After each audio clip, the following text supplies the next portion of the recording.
Now, are you asleep yet, Jerry? I've been trying to, I'm not trying to have you all fall asleep. I'm trying to see if I can get Jerry to fall asleep. I think that it's an important thing to do. It's a very exciting time in the music industry simply because it is truly a time that champions egalitarianism. There is no real music hierarchy like there was. The discussion that I would participate in when I would come to conferences like these all through the 90s was major labels versus indie labels. Well, that distinction is no longer relevant. Yes, there still are major labels, but what they're confronting now is the open source revolution in the music industry. And you would think that this has actually been going on now for 10 years, but some people treat it like this is still brand new. And the fact is anybody can be a record label, anybody can be a pop star, and the channels to distribution and recording are more accessible than ever before, and I think that everybody should be a record label or a pop star at least once in their life. So, Sub Pop's been around a long time. 20 years now. 20 years. Celebrating it this year? Bruce actually, why in fact, yes. Bruce actually started the label in 1986, but as I had stated before, we went into business on a full-time basis in 1988. So when we're celebrating the 20th anniversary, well, this is a fun fact, at least it's fun for me. Bruce started using the Sub Pop name in 1979, and then we went into business on a full-time basis in 1988. The latter factoid was used in constructing this 20th anniversary hubbub that we have been enjoying this whole year. Well, next year is going to be our 30th anniversary. So we're going to be doing the whole thing all over again. Life is rich. That's a great idea. Thank you. Will you fly me over for the 30 as you didn't for the 20? Oh, are you going to guilt trip me here in front of all these people? No, it's not nice. Okay, so I guess Sub Pop, as a label, got to be incredibly well known, incredibly fast because of its association with a certain form of music. I thought you were going to say because of its association with a certain British music journalist. Well, that as well. But you got to be known incredibly fast. Mm-hmm. And then, so it seemed in the early years you were always playing brinkmanship in as much as what you were promising and what you could deliver.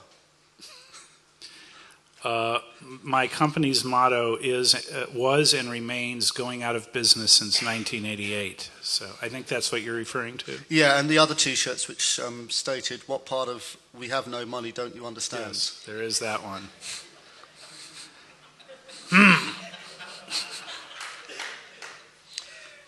Are there any members of the Scientists, the Cosmic Psychos, or Radio Birdman in the audience?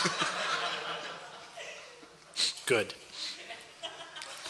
No, it was really a much more capital-intensive venture when we started in the 80s because you had to deal with the pressing and distribution of vinyl records and cassette tapes, later CDs. And you would in turn give this product over to distributors who would determine at their whim when they were going to pay you. So cash flow, which is necessary for any vital business, was something that did not rest in our hands or in the label's hands. It rested in the hands of the distributor. So one thing that Bruce and I undertook as soon as we went into business was creating our own direct-to-retail distribution network.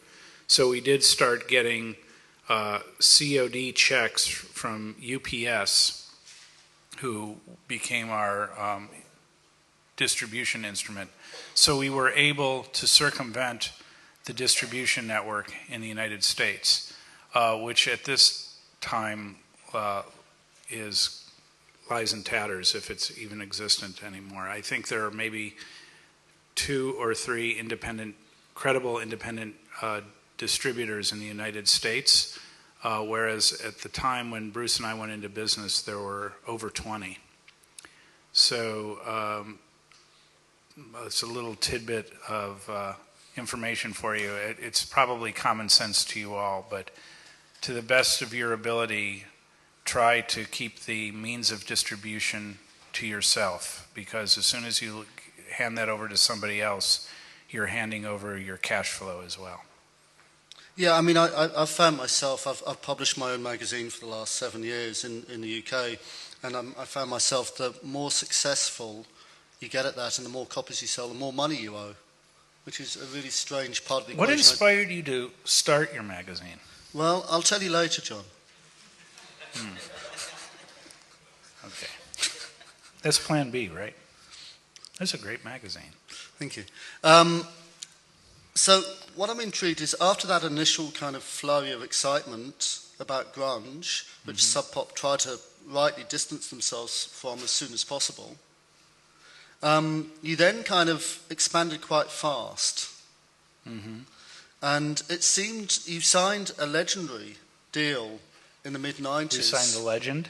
Is that what you're saying? That was a legendary deal in itself. Legend single. You signed a legendary deal in the mid-90s that generated an awful lot of income and pretty much guaranteed Sub Pop's continued existence. But what was interesting about that deal to me from the outside was that it seemed to be going against the grain somewhat. It seemed to be, you know, if Warner's were going to give you however many $1 million they were going to give you for a stake in your company, it seemed that it was the wrong time to be doing it.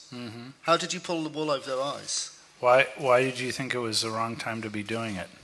Because it seemed that my company was going down the toilet? Yeah. You were floundering a little bit. You were going in lots of different directions. It didn't seem like you had any kind of cohesive idea behind it.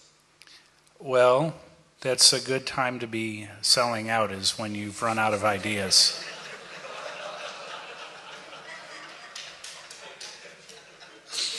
Which Next. only increases my admiration for you.